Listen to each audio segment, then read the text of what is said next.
Baie hartlik welkom, liewe gemeente en liewe vriende. Ons is nog steeds besig in die evangelie van Markus. En ons staan nou halfeinde se kant toe, maar ons kyk ook vooruit na volgende Vrydag, wat Goeie Vrydag is, en dan Sondag, daarna wat die Opstandingssondag is. Ek gaan vandag ietsie praat oor Petrus en Petrus se belydenis. Kom ek lees vir die gedeelte uit Markus 14, eers vanaf vers 26. Markus 14 vanaf vers 26.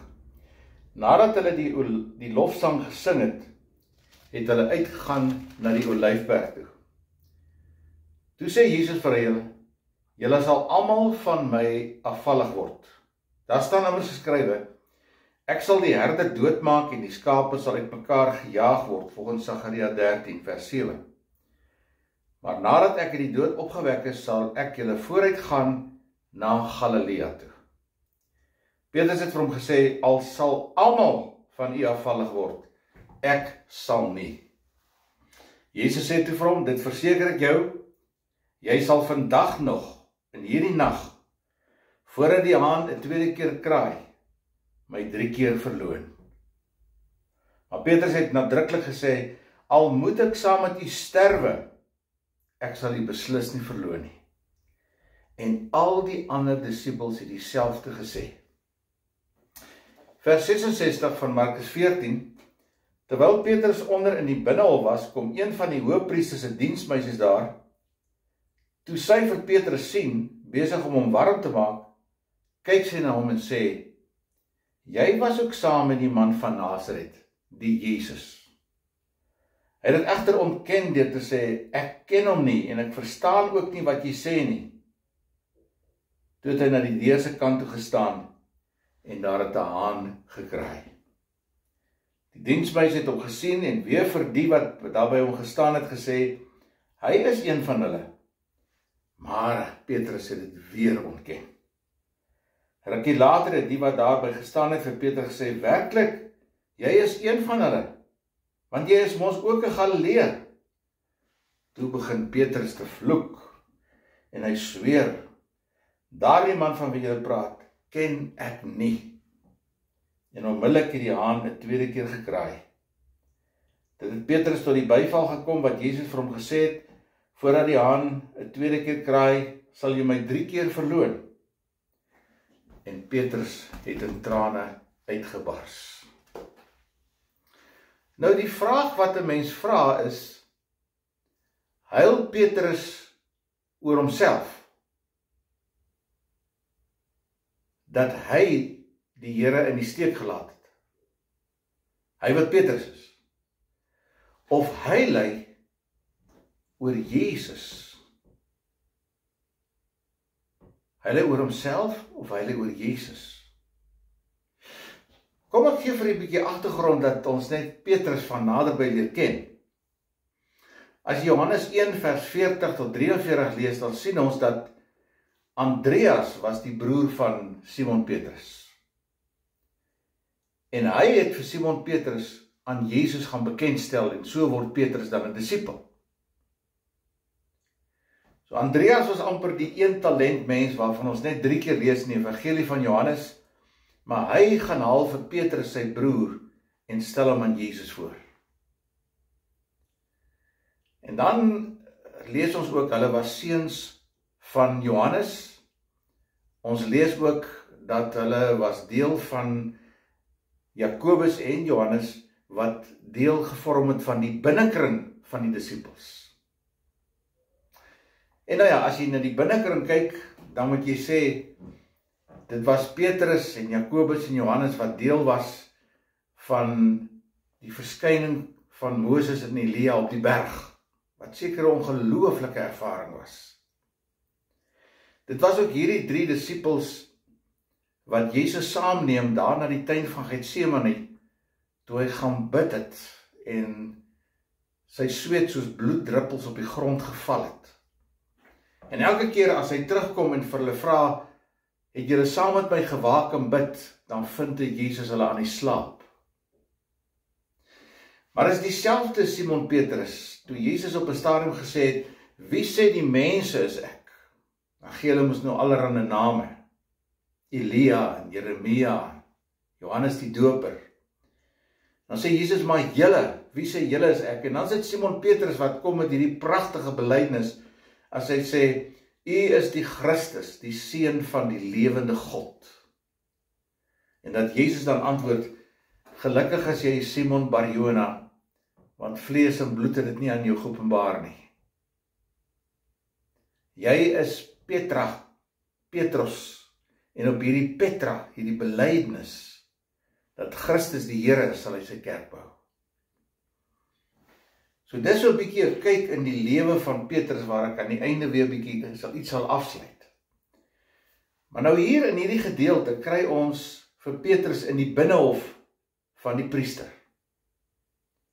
Waarskynlik, vermoed ek, het Johannes, die liefling disipel vir Petrus saamgevat, want Johannes het oral saam met Jesus beweeg en hy het toegang gehad tot alle plekke, en daarom was dit seker nie moeilik vir Johannes om vir Simon Petrus hier in te vat in die binnehof nie.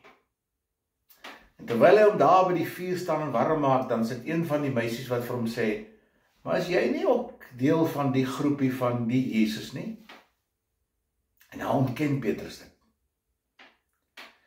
En die diensmeisie wat hom die vraag vra daarna was Malchus se suster. Dieselfde Malchus wie Petrus se oor afgekap het. En dan sê sy vir hom, maar jy is tog deel van daai. En dan sê Petrus, ek sweer, ek ken die man nie. En dan kraai die haan. En dan besef Petrus wat het Jesus vir hom gesê, voordat die haan die tweede keer kraai, gaan jy my 3 keer verloon. Waarvan hy 1 keer gesê het, ek sweer, ek ken hom nie. En wanneer hy die haan hoor kraai, mens wonder of hy nie dit al geregistreer het met die eerste kraai van die haan nie. Maar blykbaar toe nie. Met die tweede keer wat die haan kraai. En die derde keer dan hardloop hy buitentoe en hy bars in trane uit. Tragiese verhaal van 'n disipel wat 'n volgeling was, wat 'n leier was van die 12, wat namens die 12 gepraat het, wat Jesus hier verloon, verraai. En daarom moet 'n mens die vraag vra wat ek in die begin vra het, huil Petrus oor homself of huil hy oor Jesus? En jy kan dit eintlik saamvat met 2 woordjies. Ek sal dit saamvat met die woordjies spyt en berou. Want as jy spyt het dat jy iets gedoen het, dan gaan dit nog steeds om jouself. Dan gaan dit nog steeds om selfhandhawing. Jy weet, jy kry mos mense wat so skierpapier geaardheid het. Hulle krap almal rondom hulle om. En hulle voel eintlik nie 'n veer daarvoor nie. Hulle gee nie 'n flentrol nie. As hulle gefouteer het, dan is hulle jammer dat hulle uitgevang is. Dis van die mense wat ek al gesien het, wat kwaad opstaan in die môre. Ek weet nie wie het hulle in die nag kwaad gemaak nie. Maar hulle staan kwaad op. Hulle is met iets ontevrede. Iets het hulle waarskynlik in die nag ontevrede gemaak. En die volgende oggend is hulle doodgewoon dikbek. En as hulle uitgevang word, dan kry hulle baie moeilik jammer om jammer te sê.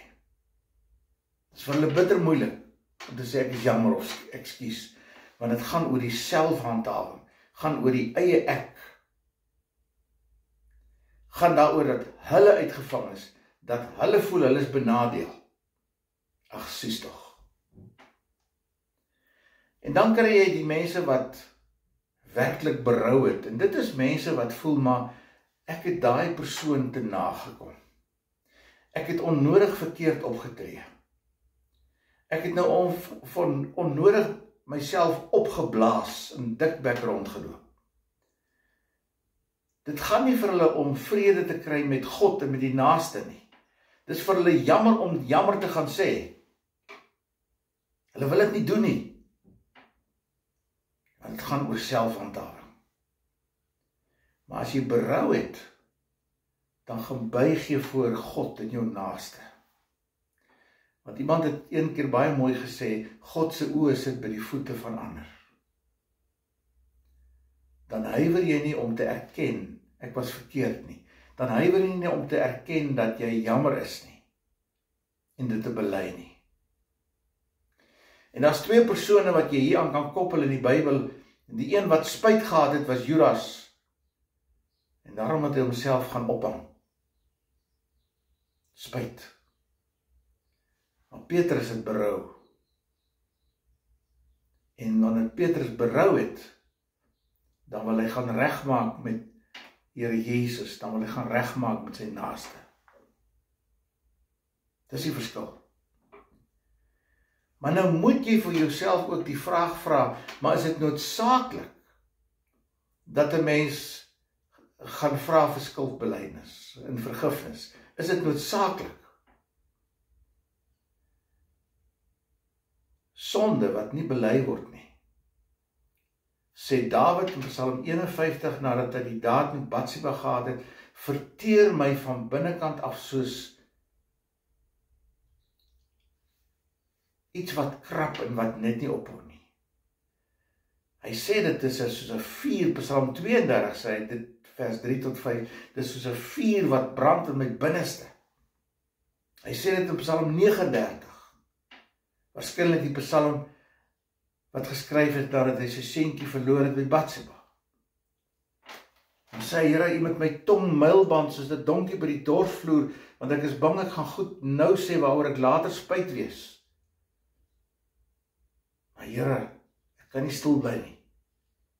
En daarom in gebed, dan praat Dawid met God. En hy sê, Here, reinig my, vergewe my. En help my dat daar weer dae kan kom wat ek bly is, en wat ek weer vrolik kan wees. Dat ek in 'n regte verhouding met U kan staan. Ja, is skuldbelydenis noodsaaklik? Natuurlik is dit noodsaaklik. Ek het vir die Dawid so goed aangehaal.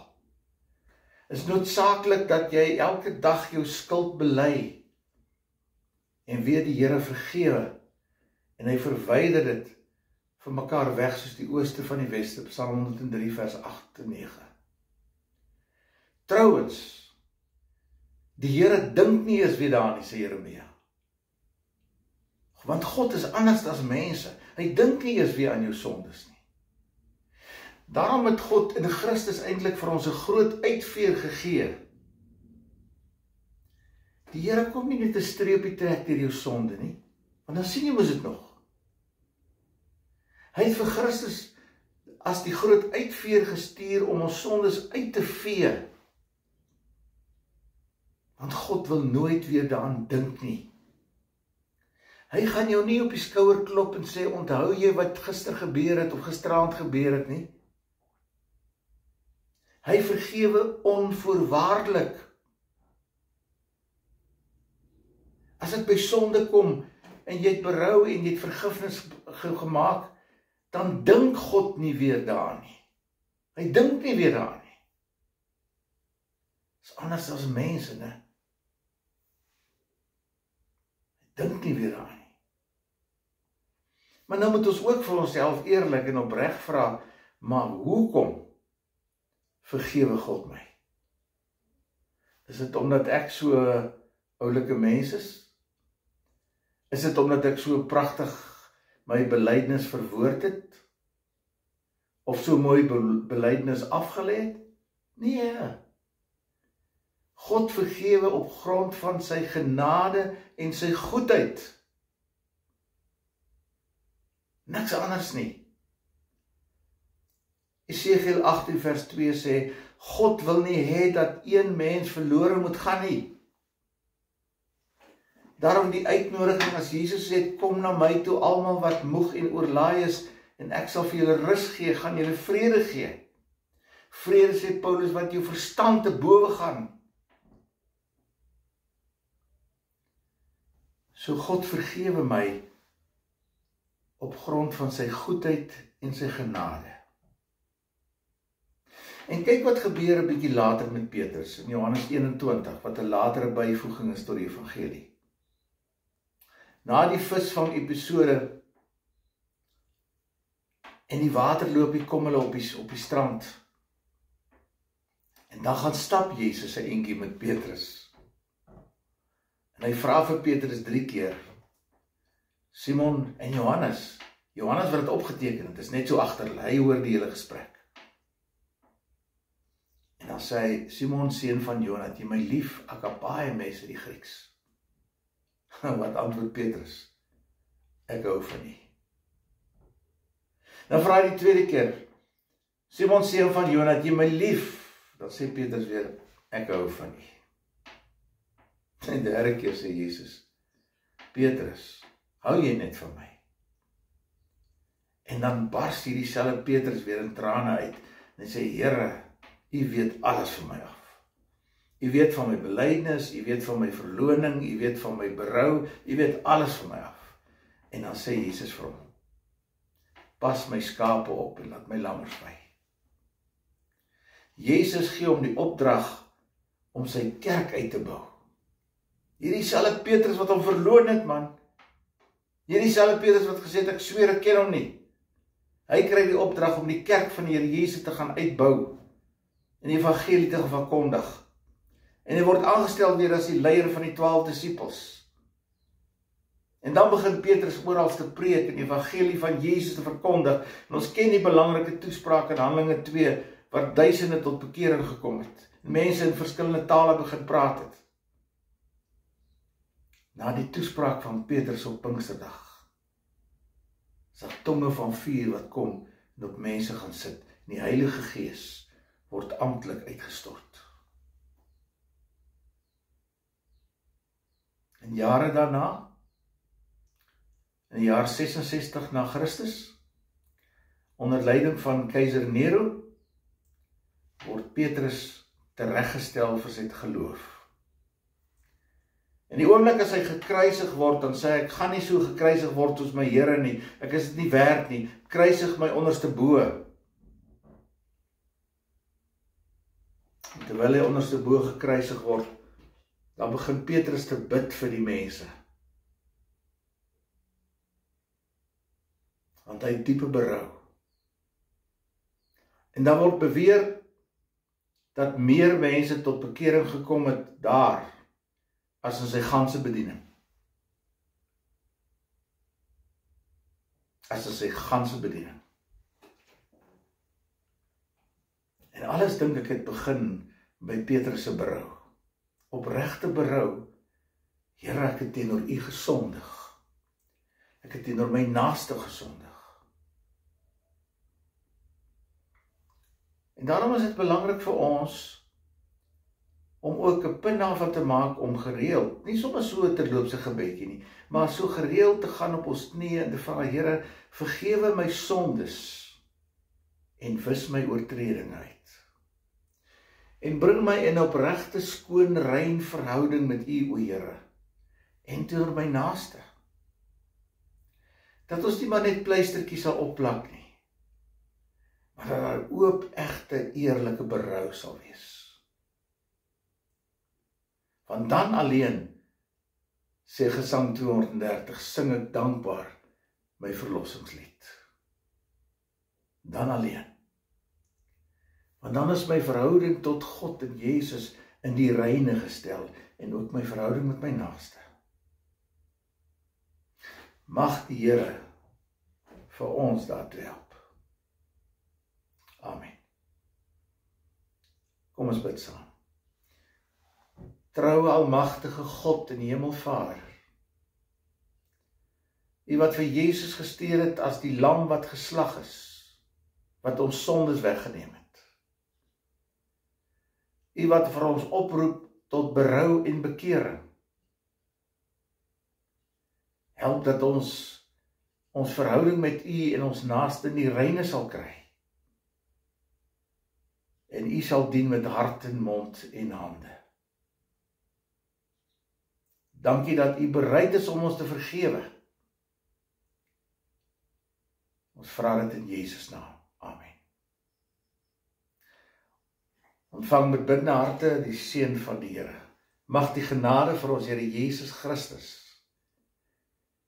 en die liefde van God, die liefde wat ons dwing en dring, en die Heilige Gees in jou en in my werk, met ons almal wees. Amen. 'n Baie mooi dag en 'n baie mooi week vir elkeen van u. Totsiens.